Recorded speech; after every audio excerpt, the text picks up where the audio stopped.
Hey everybody, this is Daniel from Tightrope. Welcome to our presentation for today with John Hauser. Um, I know this is the time things are supposed to start, but we still have folks trickling in, so I'm going to ramble on just a little bit before we start. Introduce John and see if we can get a couple more people to join who happen to be a couple minutes late before John starts to talk. So I'm really excited about today's presentation. We've got John Hauser speaking about the Internet Archive and projects there. John works at Access Humboldt, and hope I'm not stealing his thunder by showing any sites he was planning to. You'll get to see everything a lot better when John starts to present. But John works on special projects at Access Humboldt, the far north end of California, and has been working with the Internet Archive for many years and doing just amazing things, uh, helping connect the world of community media with the world's largest library. Um, and I've known John now, I guess, about 10 years. Um, uh, a couple years prior to that, I had done a project when I was working at an access station to share content among access channels. We were inspired by the Internet Archive and their Prowlinger archive. They had old film strips they had put up, and we thought that was really cool. We were starting to use them at our own channels, and we started looking at that. And maybe foolishly, we just assumed nobody at the archive would ever, you know, handle public access content, that it would be too much or just not what they were looking for. So we thought we had to build our own system, and we tried to build our own system using peer-to-peer systems and BitTorrent and the extra bandwidth of public access stations.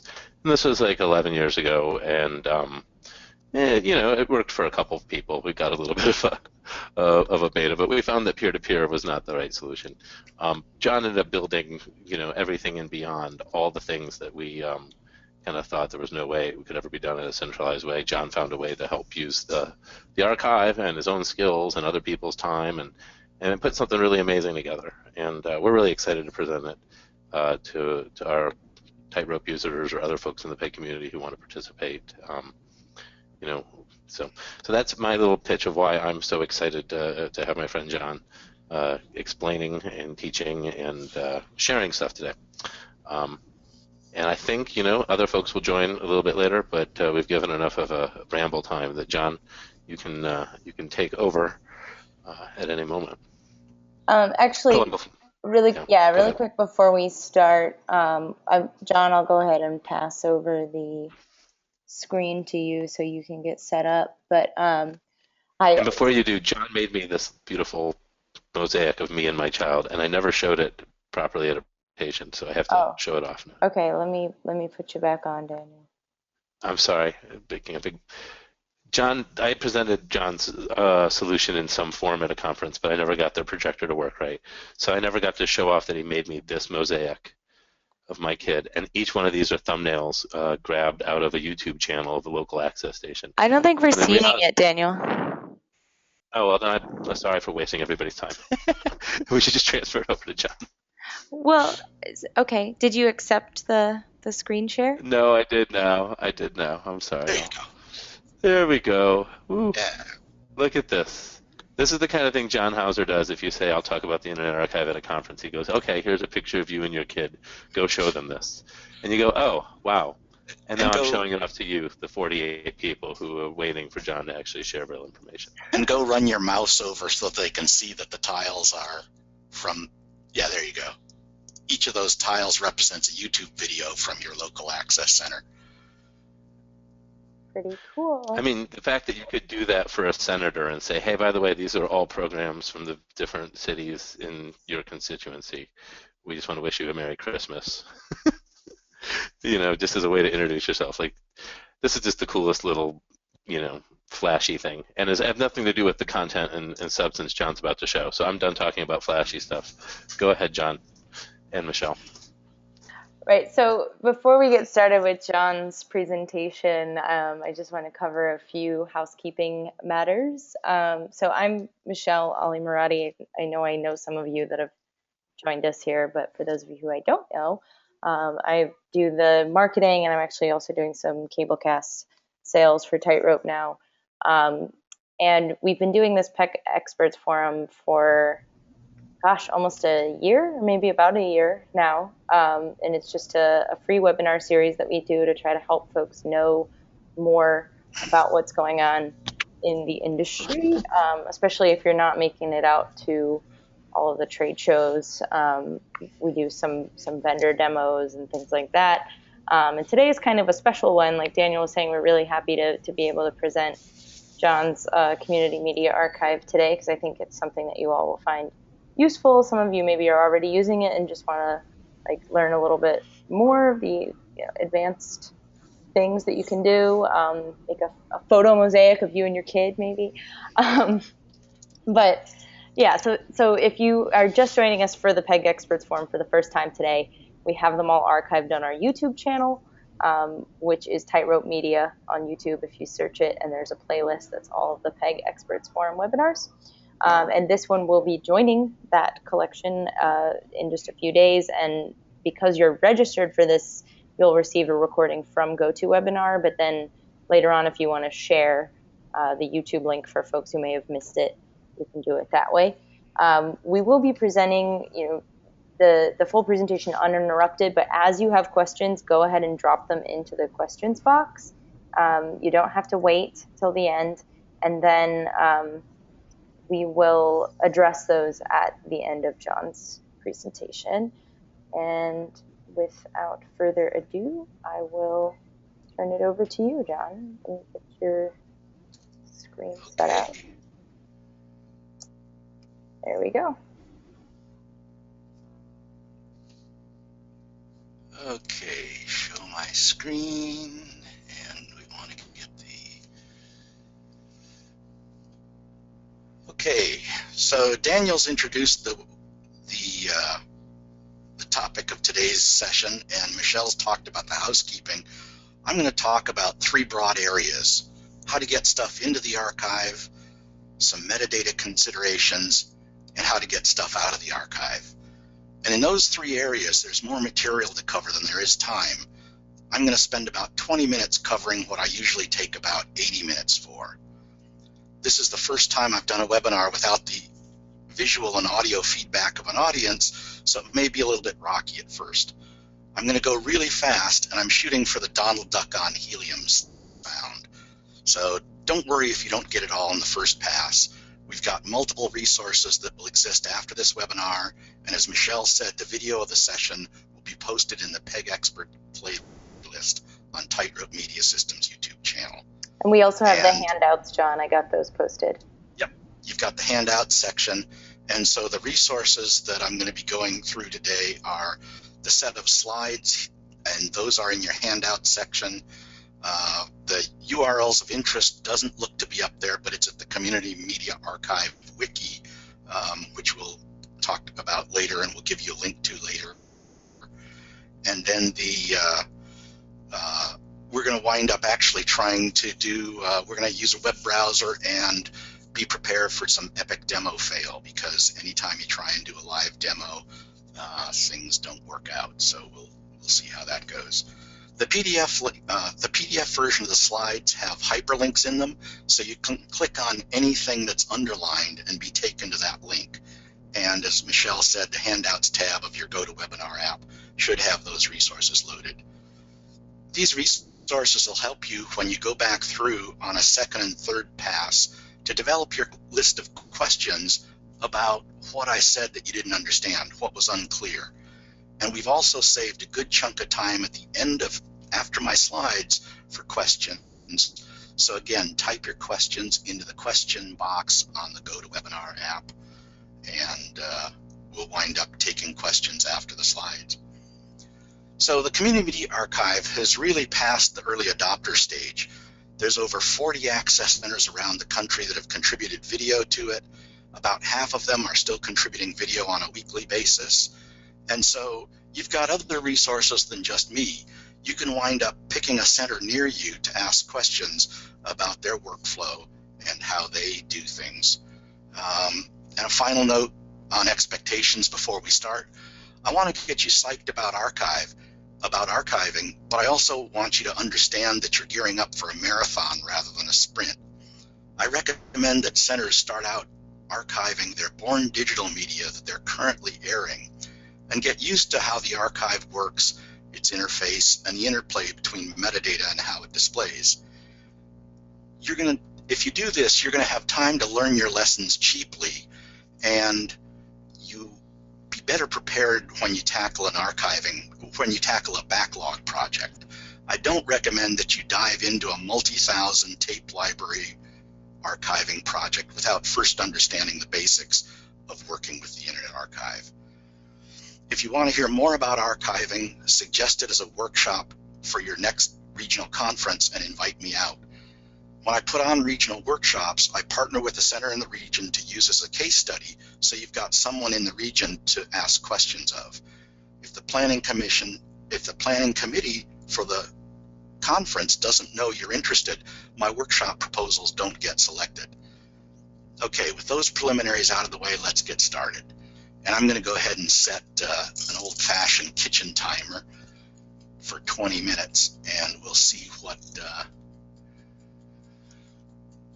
we'll start that timer, we'll start this timer, okay. All right, so the archive, and I'm going to go ahead and move this go to webinar control panel out of the way.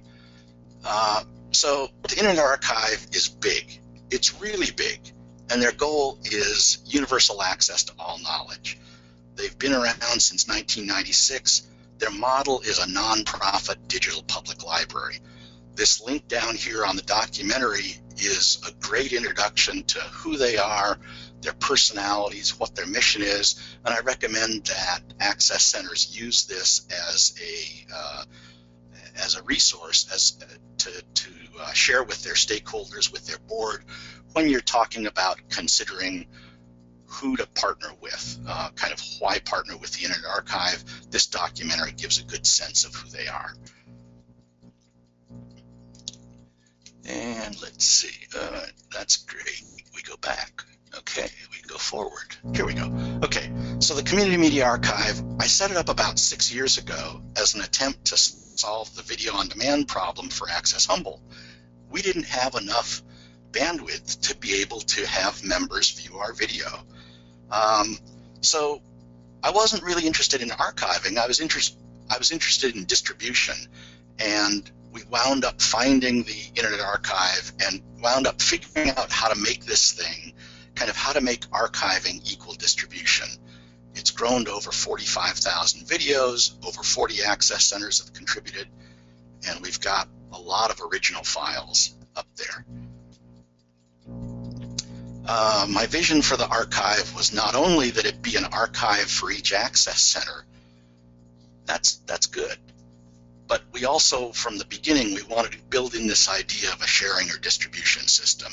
And again, it harkens back to the things that the Digital Bicycle Project was trying to do over 10 years ago that Daniel talked about in the intro. So we're not only looking for broadcast quality video, we're looking for that video to be shared. So the first part about getting information in is you wind up registering an email and an address and a password at the archive. There's the link if you don't already have one. I recommend that you wind up using a generic one.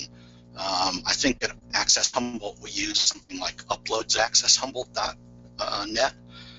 That way, any of our 3 folks can get into it. It's not tied to a particular person. So when that person's on vacation or out of the office and you need to wind up making a change, that generic email ID that multiple people have access to makes sense. As soon as you have a collection, you can start as soon as you have an email address, you can start uploading. But I recommend that you set up a collection. And here's what you do to get a collection is you email the collection group at the archive, you give them the title of your collection, a logo and a descriptive blurb about your center, and this is important, you request it to be a sub-collection of the Community Media Archive, and you provide the email addresses that you registered with the archive. The reason why you want a collection instead of just uploading to their generic movies thing is that at the end of the video, there's a recommended recommended videos, other recommended videos. When you have a collection, those recommended videos will come out of your own collection instead of the however many 2-3 million videos out there in the generic movies collection. So that's one of the reasons why you want a collection of your own on the archive. Okay, the way you upload your videos is you use the archive's interactive upload interface, and let's see if we click on this, you wind up getting to this interface here, which is, this isn't a video, but we'll go ahead and we'll upload. We'll say this. It fills in the title, and more importantly, it fills in the URL. And you see these green check boxes. It means that that page URL is unique among the 16 million items on the archive. It's already gone and checked that. In red, you've add a description, add subject tags separated by commas, and you wind up seeing that in this case it's set to community media. But I wanted this to go to Access Humboldt, not community media. So I have to wind up going in here and checking and either picking the collection this way, or it's going to wind up in the wrong collection. So the way to get around that issue, so the number one mistake people make is that they don't double check that the collection name is selected. The video goes in the wrong collection, and now your first interaction with the Internet Archive is saying, hi, I screwed up. Would you please move my item to the right collection? So it's the number one mistake that access centers make, that new people make. The solution is to preset your connection name in the URL like this. So when you click on here, you come to that same page, and we select the file to upload.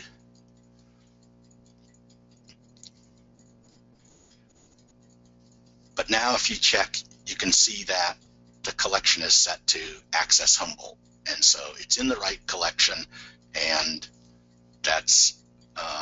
that'll prevent the number one mistake that most access centers make when they start uploading video.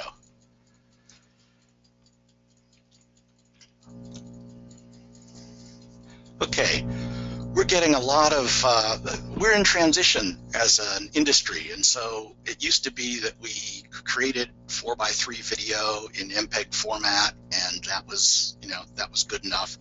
Now our studios and our processes are pumping out HD video, and we still want to do that sharing point with the archive, and we want to share a broadcast quality standard def version. So the question is, can we get that created if we upload our widescreen original, MPEG-4 or H.264 original? Can we wind up getting that MPEG-2 file created by the archive? And the answer is yes. And the way you do it is you add a separate collection metadata element with the value of broadcast ready. And this is a hack that the archive and I came up with so that they wouldn't have to. We were going through and having access centers say that they wanted this turned on for every video, but actually it makes sense. So it was set at the collection level. So now we've got a thing that on an item by item basis, you can say, I want an MPEG-2 derived. So here's how you do it. You go to the More Options, Add Metadata Link at the bottom of the upload form. The name of the field, which would be collection in this case, goes into the key. Broadcast Ready goes into the value entry. And if you do that, Archive will generate a NTSC standard def MPEG-2 video with parameters that are approved by the ACM Server Standards Working Group, because we actually gave them the information to do this. Okay, a lot of people are producing HD video. You can upload HD video to Archive just fine, but the question, a little wrinkle is, how do you upload HD video and get it to display in the archives player? And the answer is you've got to have the file name end in period, capital HD, period, MOV. That's the only way that you can do this. And the original file will be available for viewing through the archives player, as well as their derived lower resolution MPEG-4 format. Now, in order to toggle on the high def, viewing the high def version, the user must click on the black HD logo on the archives player's toolbar to view the HD version. And we'll go ahead and show an example here. Let's see. And this is something that Marianne Arian put together. It's a piece on the future.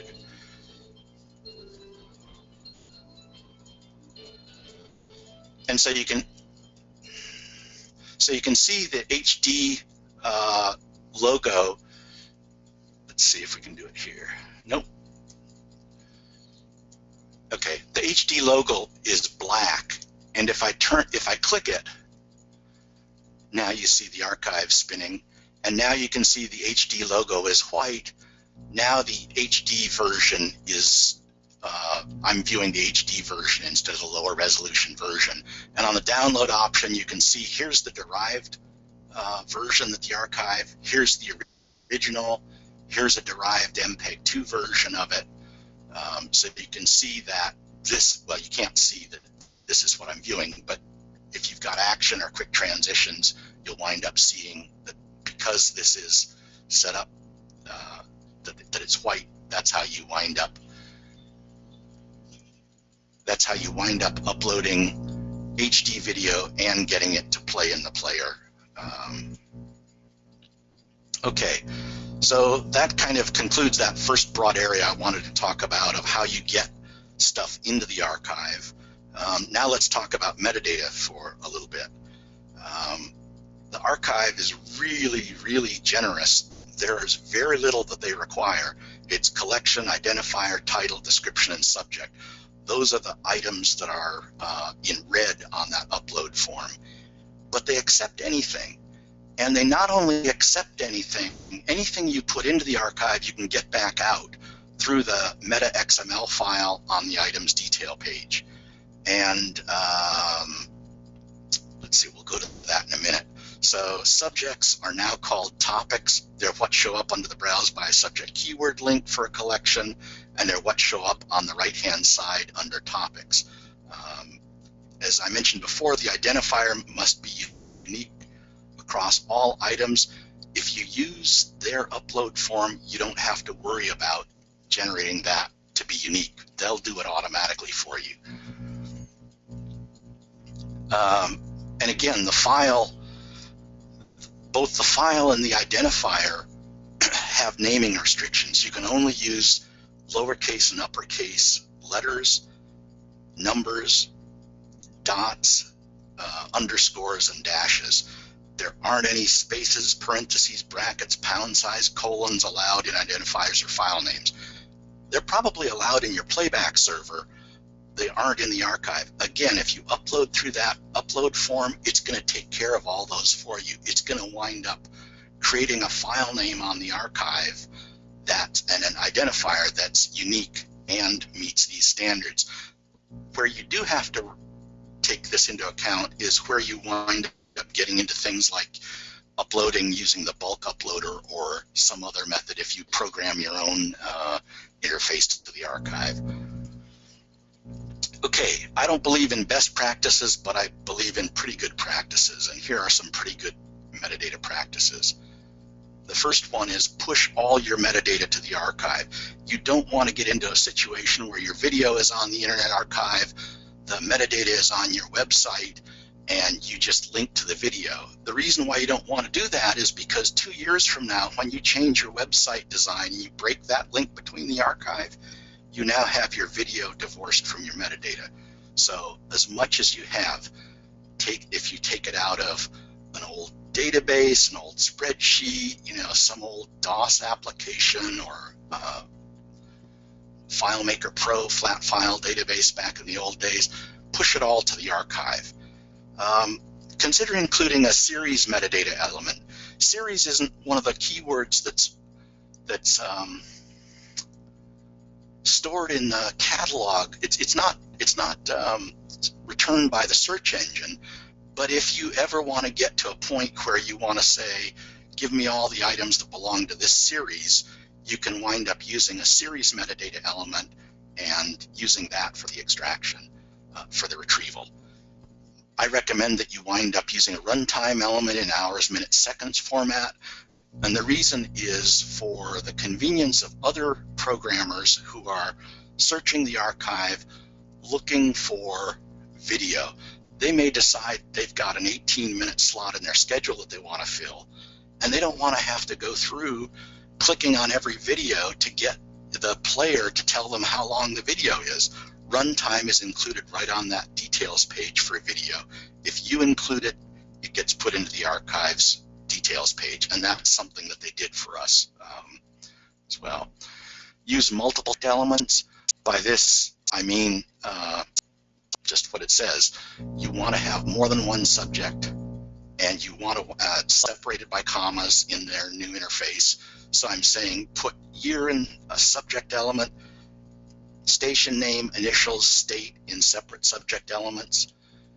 And the point is that you're doing that because you're trying to solve the issue of how is somebody going to find this video in the future. That's the whole purpose of why you're spending time on metadata.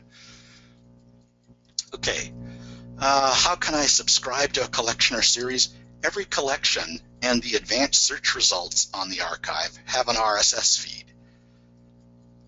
Every community media archive item gets a torrent file. Some BitTorrent clients can take an RSS feed of torrents, and Daniel, here's the Automagically Digital Bicycle keyword magic pixie dust. Under this situation, you automatically download items when new items, instead of being downloaded, when new items are uploaded to the archive, they automatically show up in that RSS feed of torrents. Except that the archive just overwrote this capability. It had been working great for us for about 3 years, and I went to test it before this presentation, and it didn't work. I thought it was a problem with the machine I was using, and I tried on 3 other machines. It turns out, no, it doesn't work because they've changed the RSS feeds. The torrent is no longer included in there. I expect that will be restored in about a month. I'm going to be going down to the archive, and I'll be lobbying for the restoration of what we had for the last 3 or 4 years. So what are the alternatives? If you want to download things automatically, this is epic demo fail time, because I wrote a script to download the torrent files to a watch directory, because some BitTorrent clients have the capability to pick up torrent files from a watch directory. So we're going to go take a look at this script, and I'm actually going to go ahead to a thing on my screen. So here we can see this is just the same script that I had before, and we're going to actually run it here. So this is the part that I love. Okay, so right now my machine is loading the last 50 items in the Access Humboldt directory, and it's putting them in a directory in my download folder called Downloads AH. So if we take a look at this, yeah, you can see that things are showing up in there.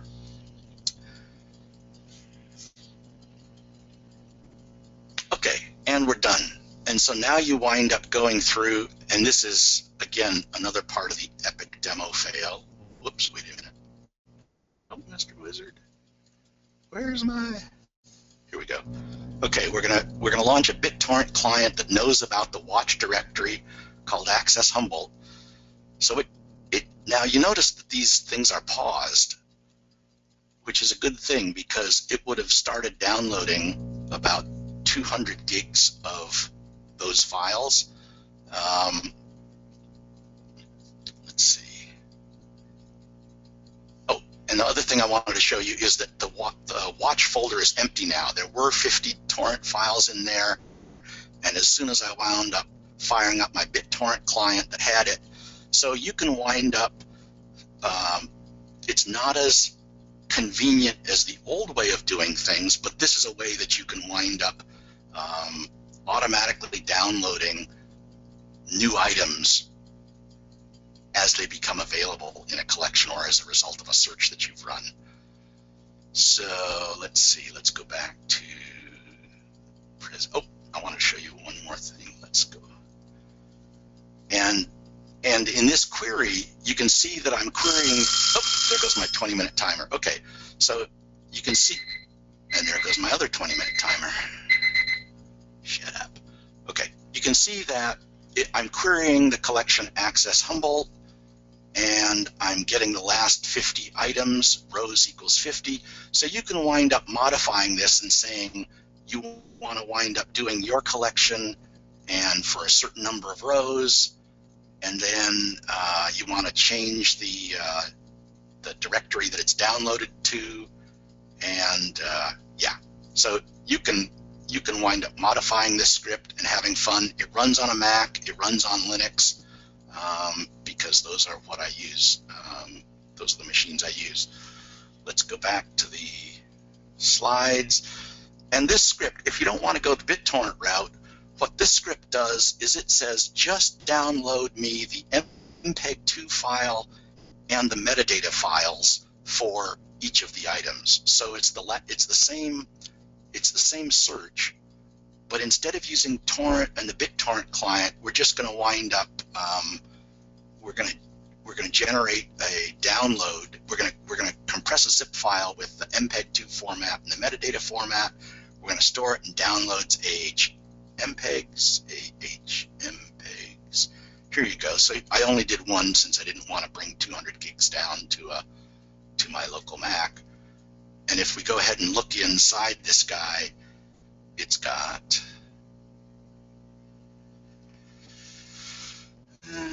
let's see if we look inside this guy.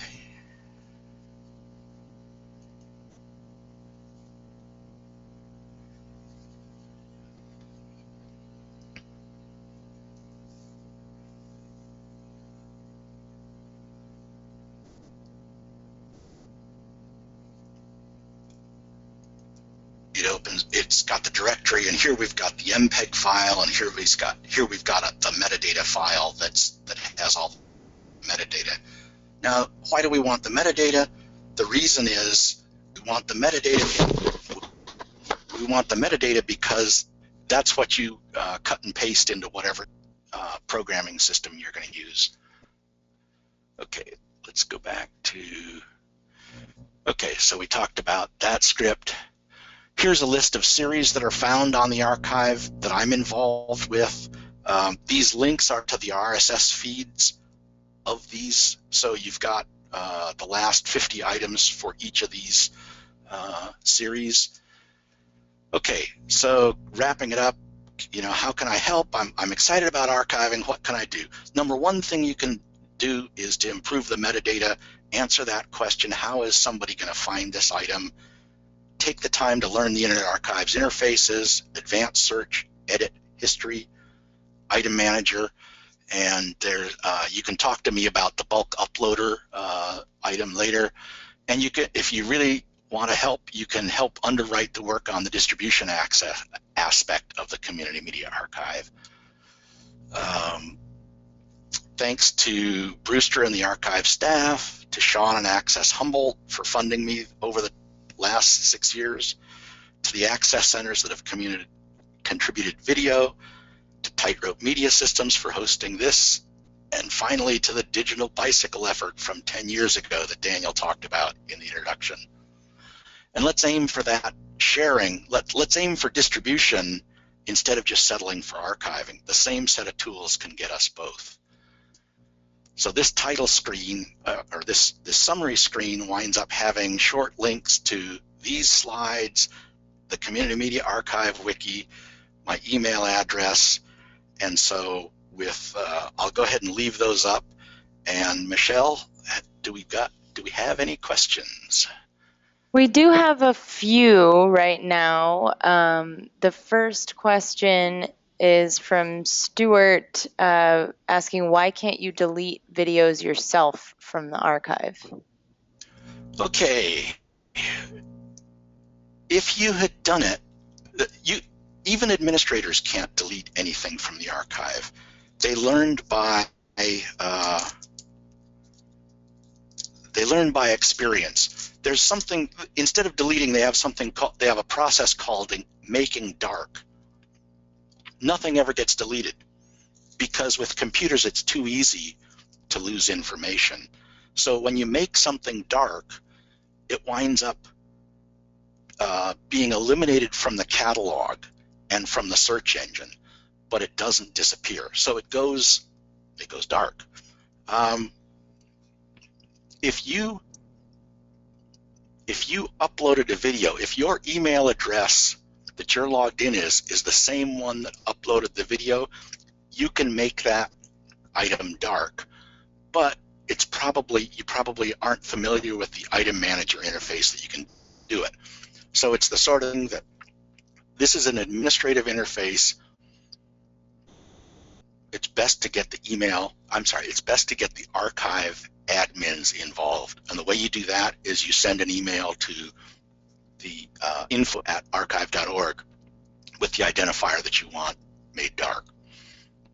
So the reason why you can't delete your video is because it's too easy to delete a whole collection instead of the video. And Access Humboldt has done this. We wound up nuking about 4,000 items about 11:30 at night. It was late at night, and our entire collection was gone. Imagine if that was really a delete command instead of a make dark collection. A make dark command. All right, so I hope that we answered your question, Stuart. The next question we have is from Justin asking, this is referring to the photo mosaic that you had earlier in the presentation. He was wondering how that's structured. Do you do that for people upon request? Is that a service that you do? Yes, it can be commissioned. One of the issues is you have to have a good number of videos in your YouTube collection for that to be useful. If you've got 20 items, it's not going to be very interesting. So if you've got 100, 200, now you're starting to get into the realm where the photo mosaic actually starts looking interesting. So yes, it can be done on demand. Not on demand, on commission. Okay, so Justin, I hope that gives you some inspiration there. Next from anyone knows what to get their board chair or executive director for Christmas this year will be photo or glamour shot made with thumbnail. So our next question is from Barb.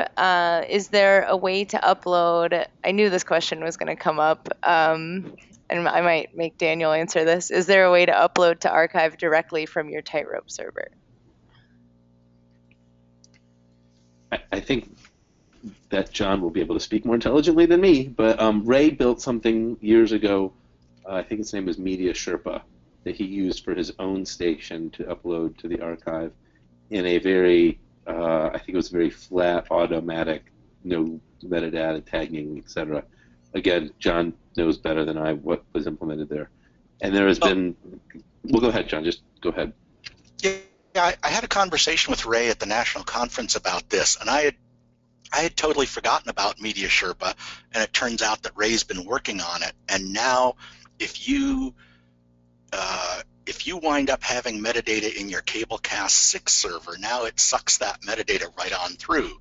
So the issue here is that Media Sherpa was developed in Ray's spare time, or in his open source time, And so if you as Tightrope customers are interested in this, you need to let Tightrope know. As a matter of fact, if you've got a Telview server or a Castus or a Laytronic server, let your vendors know that you're interested in not necessarily a one-button upload to archive, but something that an enhancement to their product that winds up being able to archive their video to the Internet Archive. And they aren't going to build it and make it a priority unless they hear from customers that it's a priority for their customers. I can second that for sure. It's not the first time that we've been asked that. In fact, it's part of the reason why we're having this webinar in the first place, is that we do want people to be using this service, but we don't currently have it integrated into our server as like a checkbox or something. And I think someone else had asked a question similar to that, but I'm not seeing it right now. So the next question is from Justin. Could this be set up so that my producers can upload their own collection? Could Tightrope be set to auto? Oh, this is the one that Tightrope could be set to auto download those files as a subscription. So there's two questions there. The first is, can producers upload their own collection? Through Tightrope or through... It does not specify the Tightrope server in the first part of the question there. Okay, let's talk about this, because a lot of people want to get into this multi-level structure where there's one collection and then producers have their own collections, but then they want admin access to their, The Internet Archive is a digital public library, and so there's not differing levels of access, and you really can't set up kind of a hierarchical access structure. If producers had their own collections on the archive, you could they'd have to be sub-collections of your collection. Yeah, I think the answer is it's not going to work. Denver Open Media does it because and how it works for them is that they have one account with the Internet Archive, and then their website aggregates their producers' videos and has their producers log in. So the producers submit video to Denver Open Media. Denver Open Media aggregates those and uploads them to their collection. But the archive doesn't know about the producer's credentials. That's all handled on the Denver Open Media side of things. So that sounds like a long-winded way of saying I'm not sure. I'm not sure, but it probably not. Okay. So Justin, if you have any follow-up on that, you can just pop that into the question box. And then the second half of that was, could Tightrope be set to auto download all those files as a subscription? I'm going to say not that I know of. Daniel? So I would. So it's not something that's like part of the Tightrope product itself. It's something that Tightrope can look at a network storage or other attached storage and see that at the media drive. And in my spare time, in which I have not made much accomplishing on it, but I had John help me get a Raspberry Pi with the idea that I was going to set it up to download via torrent or other way into a network share. So as part of an idea I had, that you could set a hard drive, any off-the-shelf drive that has its own client or Raspberry Pi or whatever computer, to pull down a collection that you cared about, and then you would tell the Tightrope to look at that drive on the network, and when new files appeared, they'd just be on the Tightrope. Yep. But I never made it work, because unlike Ray, I don't actually accomplish things in my off hours. Actually, you just didn't talk to me, because that's already set up on your Raspberry Pi. You've got a BitTorrent. I'm further than I thought. Yeah. Yeah, that's what we do at Access Humboldt is we wind up using the the point is we've got one person who programs 5 channels. She schedules the government operators for 17 boards and commissions. She's a busy person. She doesn't have time to go out and get web video one by one. So I automate the downloads. They go out on a network attached storage drive. And then when she's ready to schedule and ingest those things, it's the smorgasbord approach. She goes to that folder. She looks to see what's been downloaded there and ready to schedule, and she just brings it in. She ingests it from its location on the network drive. This whole community media archive thing was done in a technology agnostic way, a vendor neutral way. I didn't want to wind up tying it to one particular vendor's technology, and it's a really good thing because in the last 6 years the stacks have changed pretty dramatically. So the answer is, you can do it someplace using a standalone thing anywhere from a spare PC to a Raspberry Pi, network attached storage. Use that thing as your little robo downloader, and then just pick up the files from the network share when you schedule them on your playback server.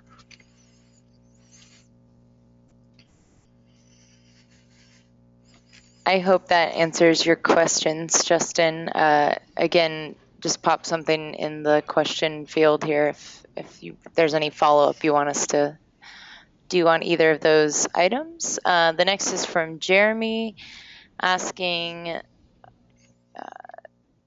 the HD MOV extension notwithstanding, what are the standard formats for HD files uploaded to Internet Archive and why? That is also a two-part. Yeah. There is, okay, I'm going to use my own link here to go to the Community Media Archive. Slow. Okay, so I'm going to go to Tightrope Media Systems, Internet Archive URLs of interest. I'm looking for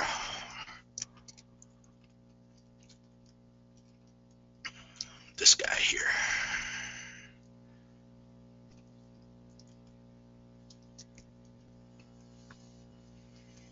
Okay, so this is a, let me get the screen out of the way.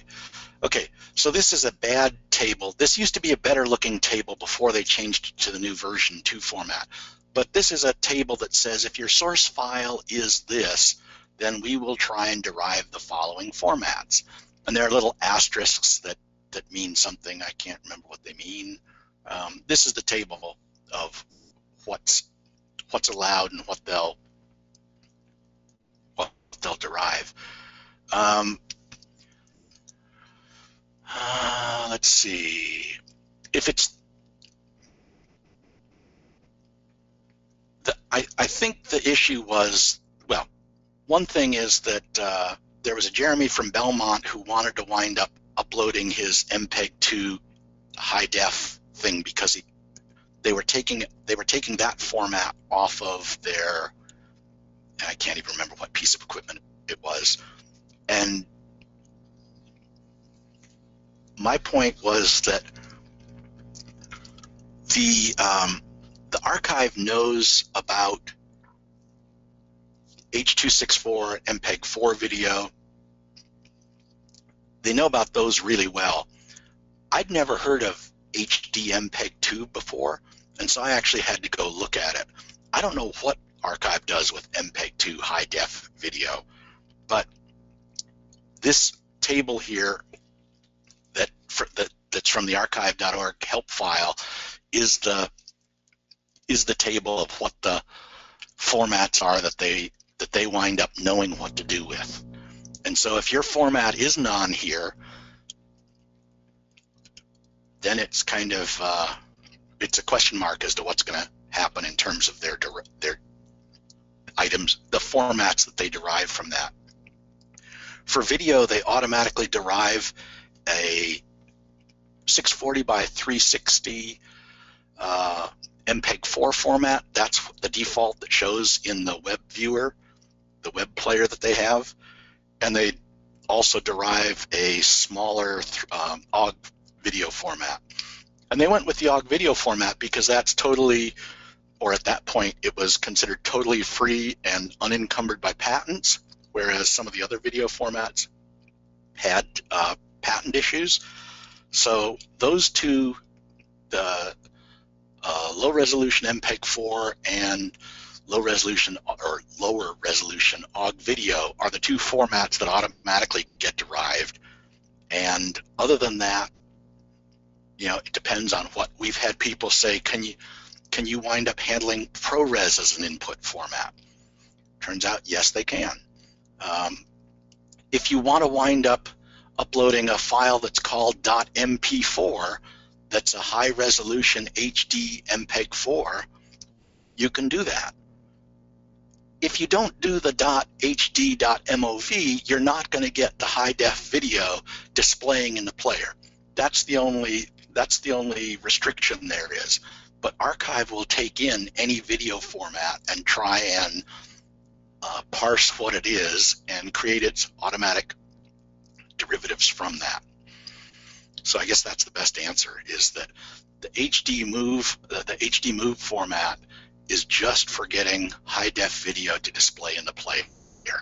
No other file naming convention will be, they literally do it on the name of the file.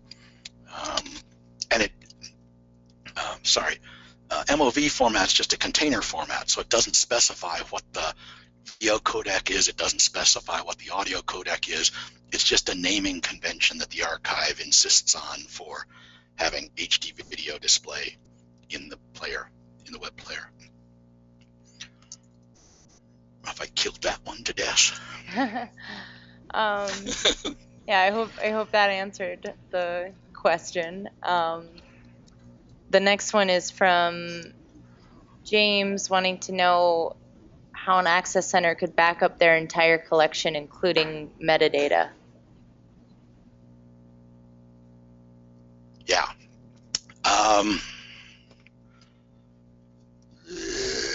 Let's see. And this is something that we do. Let's see. We lost our 16 terabyte storage server, and we were able to bring back about 12 terabytes of that 16 because the stuff was up on Archive. So what you'd do is you'd wind up like that script that I showed, that second script that I showed, which is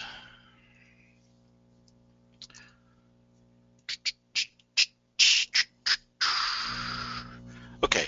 So this script, you do a search on Archive with a collection, and instead of 50 rows, say 5,000 rows, say 50,000 rows. That's going to get you a list of item identifiers.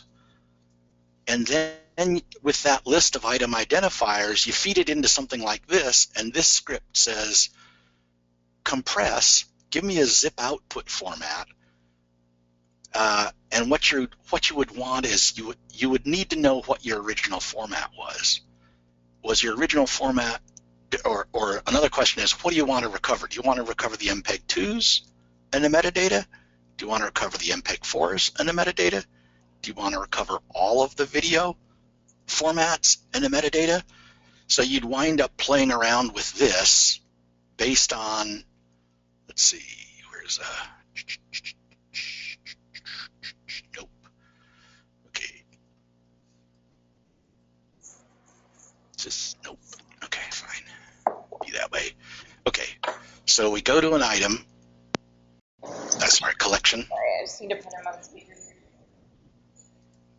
We go to a collection, we go to an item.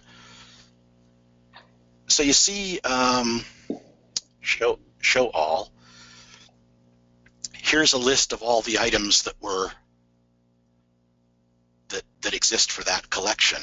So if you want to get just the original files, you click on this, and let's just copy link, and we'll open it up in a scratch pad. Okay, so So that would be for that item.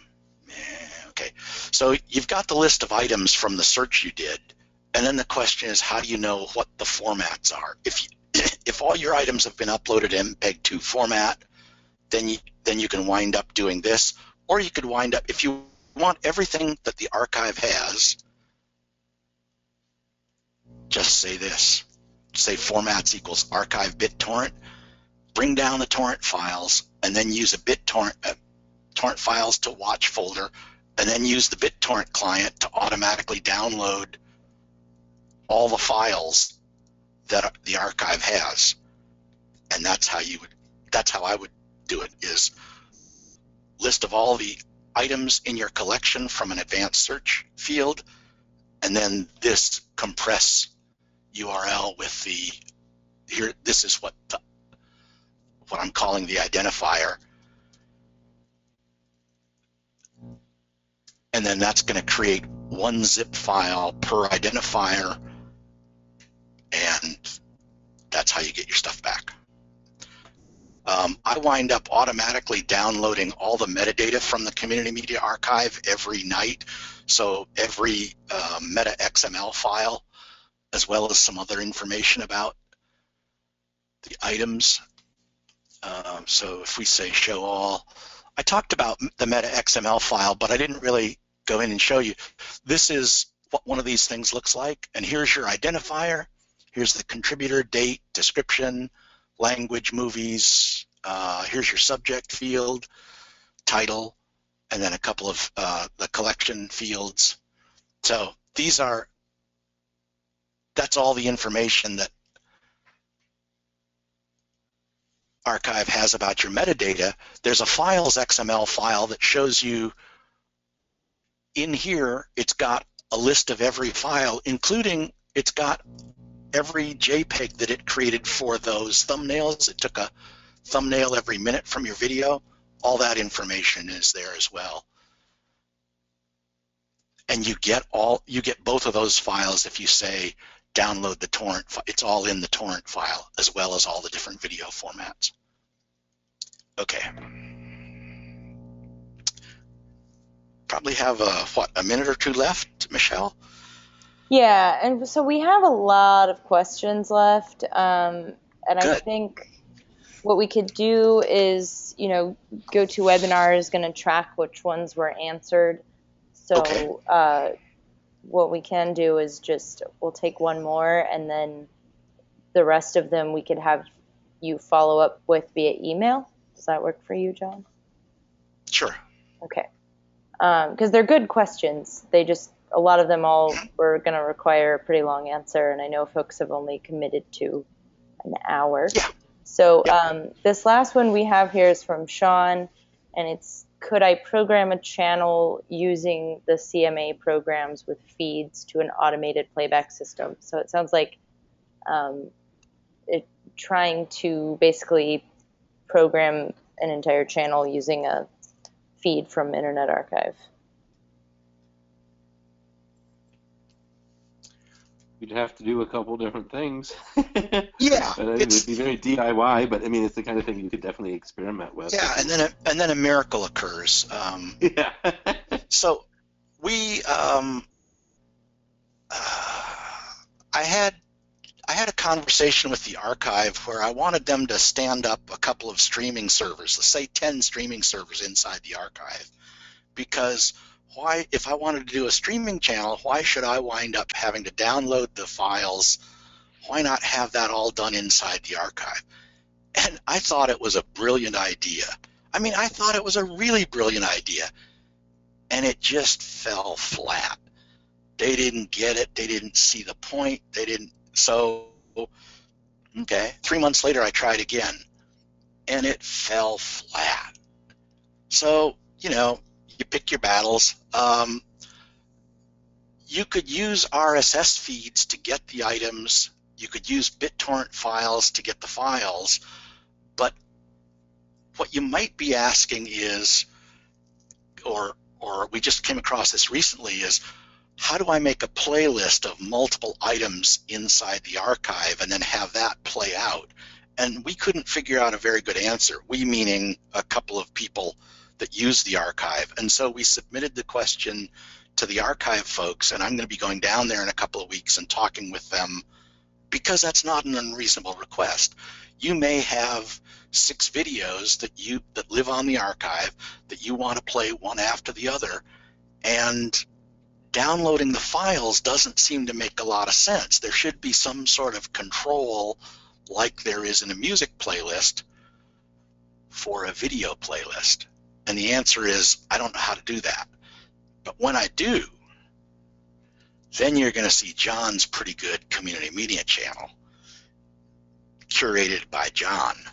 No, it seems like once you've got this amount of content, it seems like there should be mechanisms to do that. But it's, as Daniel said, it's going to be a lot of hand-rolling and do-it-yourself type work before we get some sort of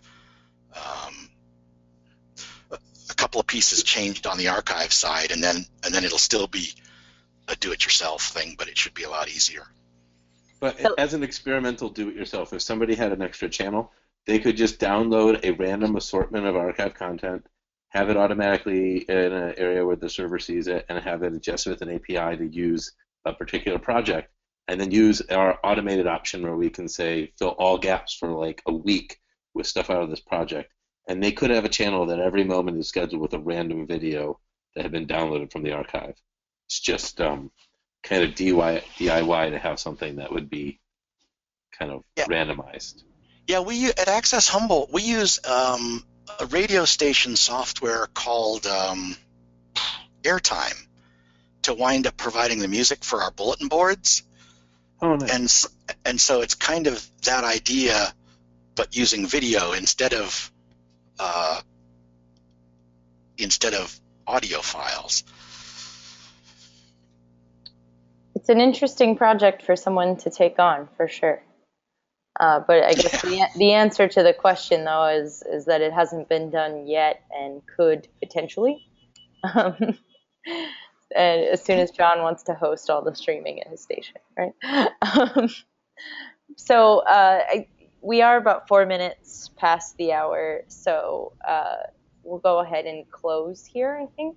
And like we said earlier, for those of you who had questions, we'll go ahead and try to get you connected with John after the webinar, so you can try to get a response on those.